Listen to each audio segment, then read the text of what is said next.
What is a symbol? Today, symbols permeate every part of our society, often to the extent that we're consciously unaware of them. You might think that it wasn't always so. Or was it? The earliest examples of human record are symbols, the most common being the handprint. They are found in ancient places in every part of the world. Here's an even older example of a symbol. This statue is known as the Venus of Willendorf.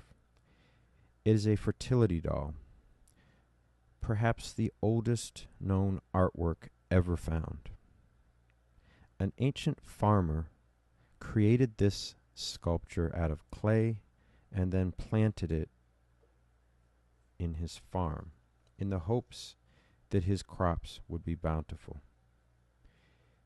It's dated at 25,000 years old.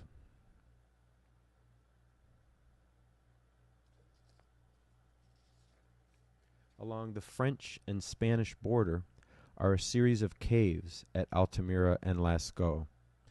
Ancient cavemen, from perhaps as long ago as 15,000 years ago, painted on the high walls and ceilings by firelight, using hollowed-out reeds to blow the paint much like an airbrush. Notice in this image a buffalo is shown with an arrow in its side. Often, these paintings described directions, a kind of ancient how-to guide, showing where the good hunting grounds were, or recording great or heroic events from their tribe. Let's skip forward for a moment and talk about why symbols are made. What do we see here? Okay, yeah, it's a snake. But what do we see in the symbol? Where do we see this shape today? It's the letter S, isn't it? Do you see the connection? The letter S actually is a snake. It even makes the sound of a snake. You can see this in many letters. The letter M represents mountain and so forth. People have a need for symbols. Symbols say who we are.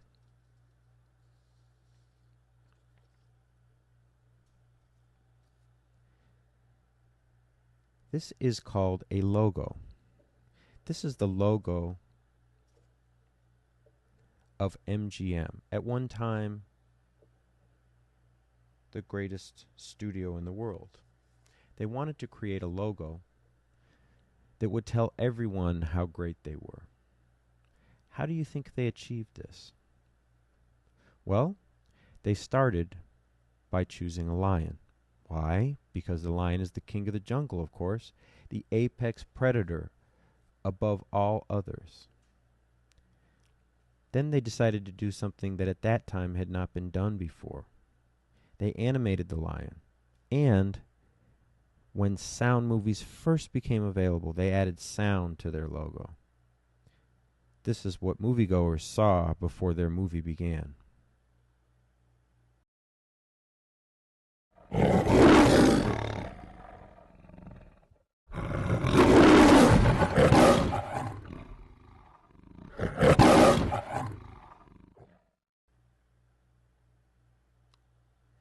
This brought the audience to attention for the start of the movie and then connected the brand to each product.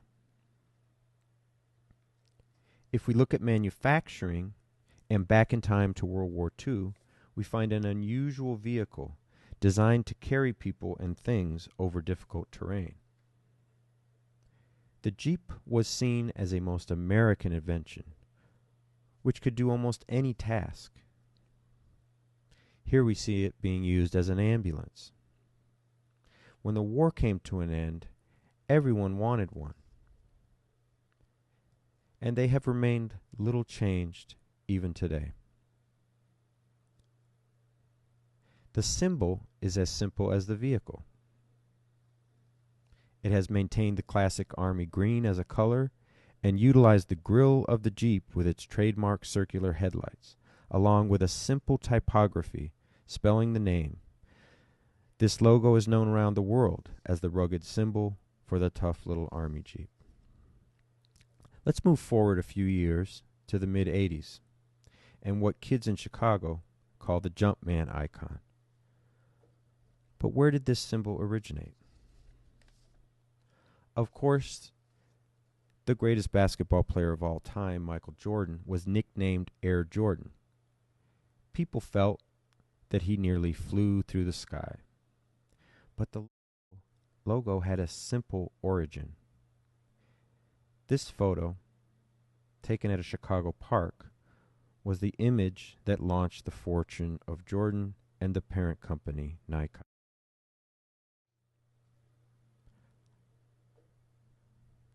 The image was obviously simplified to a simple positive and negative space, everything else eliminated, down to the essence of the jumping man.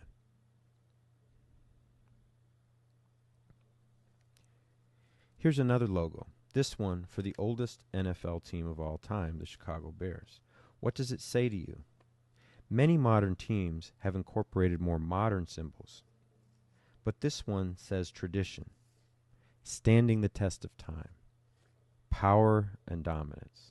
Notice that all the oldest teams have retained the single letter as well, as in the Green Bay Packers, New York Giants, and so forth. Here we have the logo for cable news network, CNN. They have utilized a single unbroken line to spell out their anagram and incorporated the stark color red against a white background. Pan Am was an airline, one of the first to offer nonstop flights to other continents. They wanted a logo that would represent the fact that they could take you anywhere in the world. So they came up with this circular symbol representing the earth, the color blue representing the oceans, and the lines representing the latitudinal and longitudinal lines on a map. We can take you anywhere. Brilliant logo. Possibly the most famous, one of the most famous company logos of all time, the Coca-Cola logo. There is no object in this. It's just the letters and this swoosh, this abstracted swoosh. What do you think that represents? I always figured it to mean the refreshing liquid that you're about to drink. But it's the color that everyone connects to with this logo. Let's talk about the most famous symbol of all, the cross. Many Christians around the world revere this symbol, but few are aware of its history. In fact, it dates back long before the birth of Christ to the ancient Egyptian Ankh symbol, and even earlier to its root as a fertility symbol in ancient West Africa and the goddess Inanna. Today, we still use this symbol to signify woman. Here's the symbol as we see it today. And here is its antithesis, the symbol for male. Obviously, there are many symbols to signify man. Here's another universal one. Now, the company Apple utilized this silhouette of man, only they made him dancing.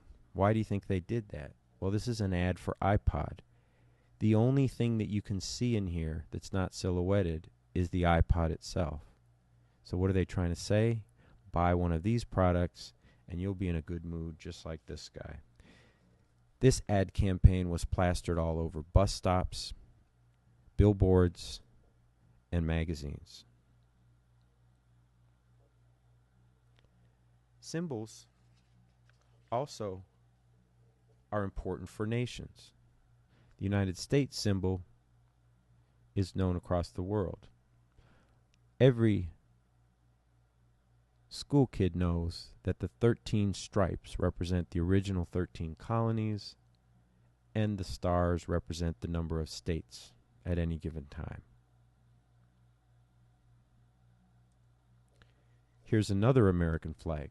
This one is hung to remember those soldiers missing in action or taken as prisoners of wars, letting them know that they are not forgotten.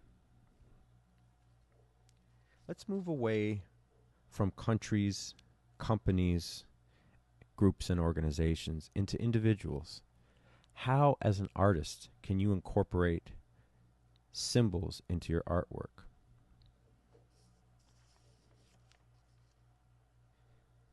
This is a famous modern artist named Jasper Johns.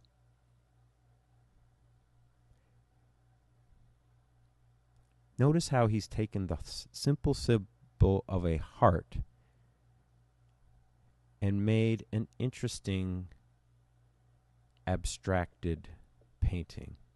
He's painted this on a simple piece of cardboard. You can see the corrugated cardboard coming through down the center. And yes, it is a simple heart, but by contrasting the bright crimson red of the heart against the yellow of the background, and then blending them in certain key points in the painting,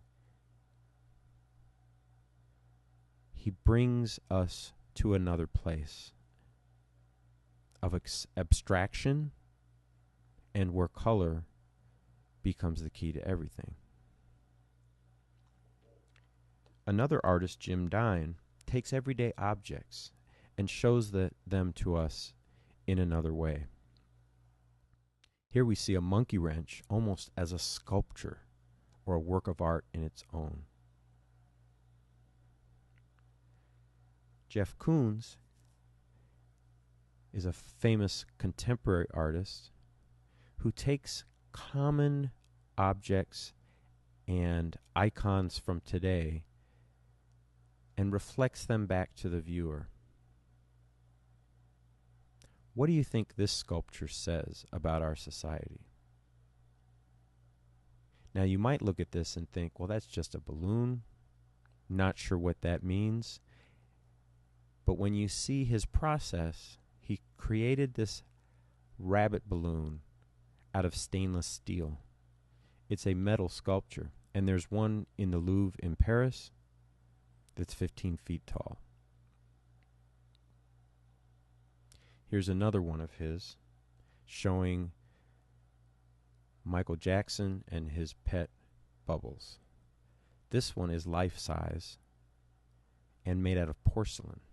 Imagine the intricate sculpting needed to create this on such a monumental size. What is he saying about our society?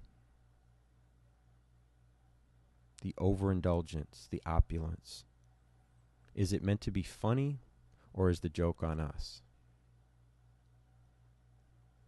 And perhaps the most famous artist to use symbols, Andy Warhol.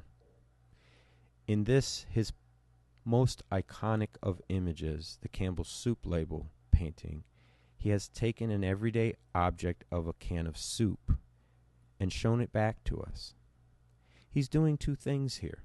He's showing us that there is artistic integrity and decisions being made in everything around us.